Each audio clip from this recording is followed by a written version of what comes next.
menunaikan haji, tapi dia kefahaman dia tentang tujuan ibadah itu yang ditekankan oleh Sayyidina Ali. Maka dia kata, wala ilmin la fahma fi wala qiraatin la tadabbura fiha. Tidak ada kebaikan yang tidak ada tadabbur padanya, maksudnya Al-Quran. Ya. Kalau tidak ada tadabbur ini the end result. Ya. Tadabbur ini the end result, sama ada immediate, hasil yang segera, kesan yang segera, ataupun kesan yang bersifat jangka panjang. Jadi kenyataan-kenyataan ini menunjukkan bahawa kefahaman agama secara keseluruhan, termasuk kefahaman tentang alam, sunnah-sunnah Tuhan. Ya. Jadi sunnah-sunnah Tuhan ini termasuk ilmu-ilmu yang disebutkan tadi. Natural sciences, itu ilmu Tuhan. Ilmu tentang tabiat alam. Ya. Itu kita boleh manfaatkan. Sebab itu kita kena menghargai orang yang punya kepakaran dalam bidang dia. Dalam bidang dia. Kalau dia mendalam dalam sesuatu bidang, itu artinya dia memahami sunnah-sunnah Tuhan. Namun begitu berlaku keterbatasan terhadap erti fiqh yang kita sebut awal tadi, menyebabkan terhadnya pengetahuan tentang hukum hakam dengan perbuatan mukallaf yang dipetik daripada dalil-dalil yang khusus, dan ini berlaku setelah tahun ketiga Hijrah. Maka berlaku dichotomy of knowledge. Ya. Sedangkan sebelum itu, ilmu itu integrated. Integrated. Tapi setelah 300 tahun, dia mula berpecah balik. Ya. Dan kalau dalam tamadun Kristian, berlaku gereja bertentangan dengan saintis. Jadi kadang-kadang idea itu, pengalaman itu dibawa kepada umat Islam yang disebut faham sekular itu. Sedangkan bagi kita, kalimah fiqh itu disebut dalam Al-Quran, dalam bahasa Arab, dengan makna yang lebih lengkap bagi memberikan gambaran panduan terperinci terhadap agama dan kehidupan di dunia. Ya, sebagai contoh, dalam dunia bisnes, umat Islam yang baca Quran, dia tak dapat apply. Ada kemajuan, tapi belum lagi sampai ke muncak daripada ilmu yang ada tadi. Sebab itu kita ada panel-panel syariah di dalam bank. Ya. Walaupun kata mereka, kalau kita nak menunggu daripada orang-orang yang faham Quran ini, mungkin tidak. Kita kemukakan satu proposal, satu produk, sama ada dalam apa yang disebut security ataupun investment, maka dilihat dari sudut syarak, boleh ke tak boleh, sama ada menyalahi syariat ataupun tidak. Itu guna dia dalam soalan ibadah. Malah haji pun sama. Kita kursus, tapi bila sampai masalahnya di sana ada pakar rujuk haji, yang dia tidak terikat dengan satu mazhab. Kerana dalam ibadah ataupun dalam komersial, perniagaan, terutama di peringkat antarabangsa, termasuk pendidikan, kadang-kadang pandangan satu mazhab itu tak dapat nak menjawab masalah-masalah yang ada. Jadi sebab itu mereka terpaksa menjadikan mazhab-mazhab yang dominan seperti Hanafi, Maliki, Ahmad Ibn Hanbal dan Syafi'i itu dirujuk sebagai panduan penyelesaian kepada fiqh yang dimaksudkan. Sebagai kesimpulan, fiqh didefinisikan sebagai kefahaman yang mendalam, gambaran yang jelas terhadap perkara yang lalu.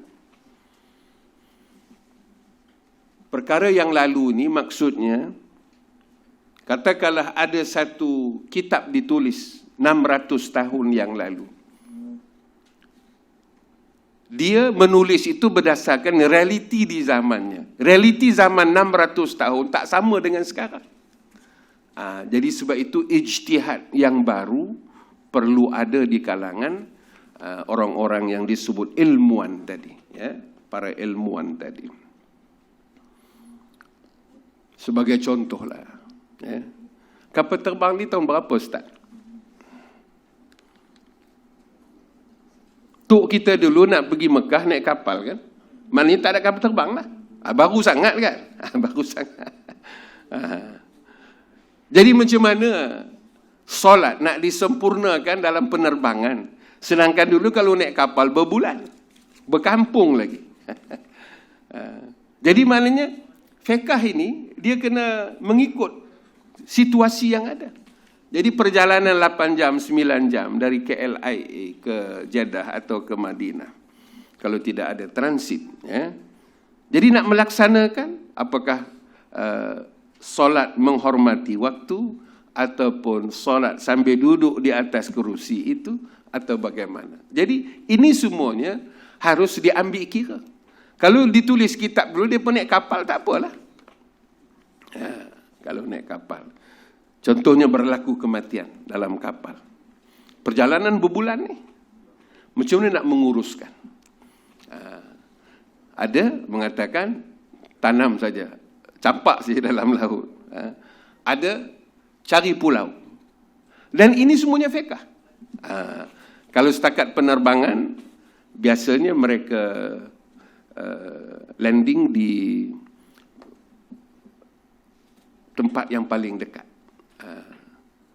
Ada seorang orang Malaysia, orang Manung. Gua Manung. Meninggal dalam perjalanan dari Kairo ke Malaysia. Tak lama naik, meninggal. Perempuan. Jadi nak terus ke LIA ataupun bagaimana? Jadi mereka berhenti, turun di satu negeri, satu airport, maka keluarga bersetuju oleh sebab dia negara Arab, maka ke bumi di sana. Jadi ini soal fiqh. Dengan perubahan-perubahan yang kita sebut dulu dengan hari ini. Dulu tu bukanlah lama sangat. Kalau 60-an itu, 50-an itu masih menggunakan kapal laut. Ya.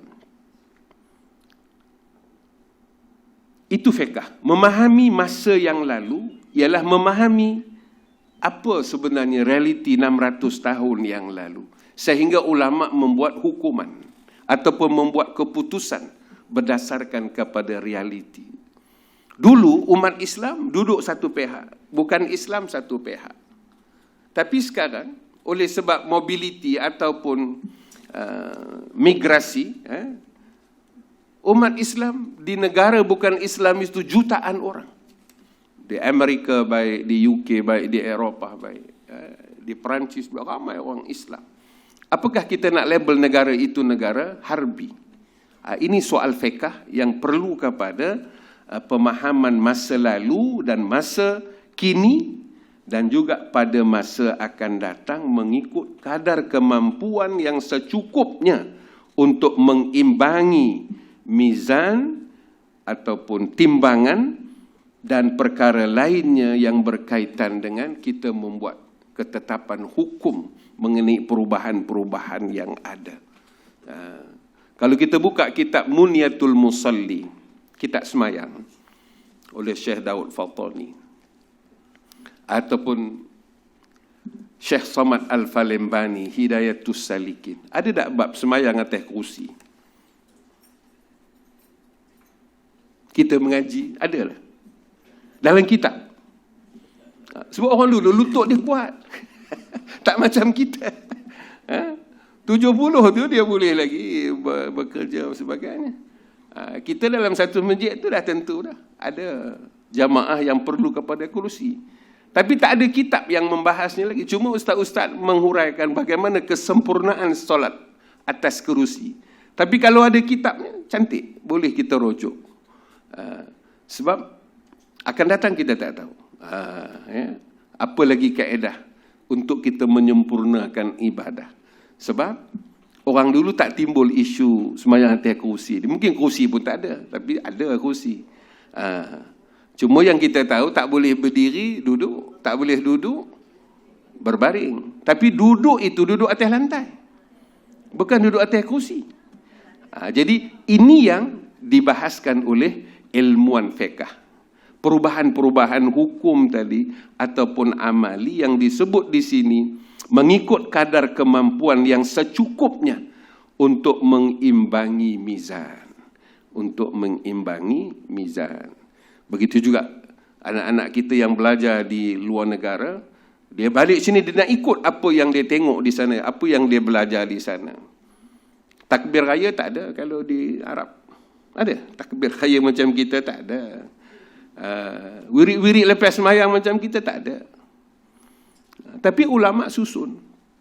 Dia ambil daripada hadis-hadis Nabi. Tapi tidak menjadi rutin kepada masyarakat Arab apa yang kita amalkan di sini. Jadi ini juga perlu kepada fiqh. Memahami perubahan berdasarkan kepada tempat. Sama ada ia ada di dalam kitab ataupun belum lagi. Ini perlu kepada penerokaan baru yang disebut tentang makna dan hakikat definisi fiqh dari sudut bahasa dan juga dari sudut istilah. Bismillahirrahmanirrahim. Allahumma arhamna bil Qur'an waj'alhu lana imaman wa nuran wa huda. Allahumma aftah alaina hikmataka wanshur alaina min khazaini rahmatik ya arhamar rahimin walhamdulillah rabbil alamin. Sila.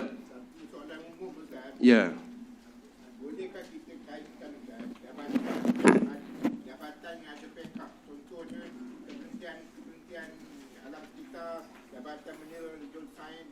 Mereka ni Ustaz, jabatan ni Ustaz, dia khusus macam jaga alam Ustaz.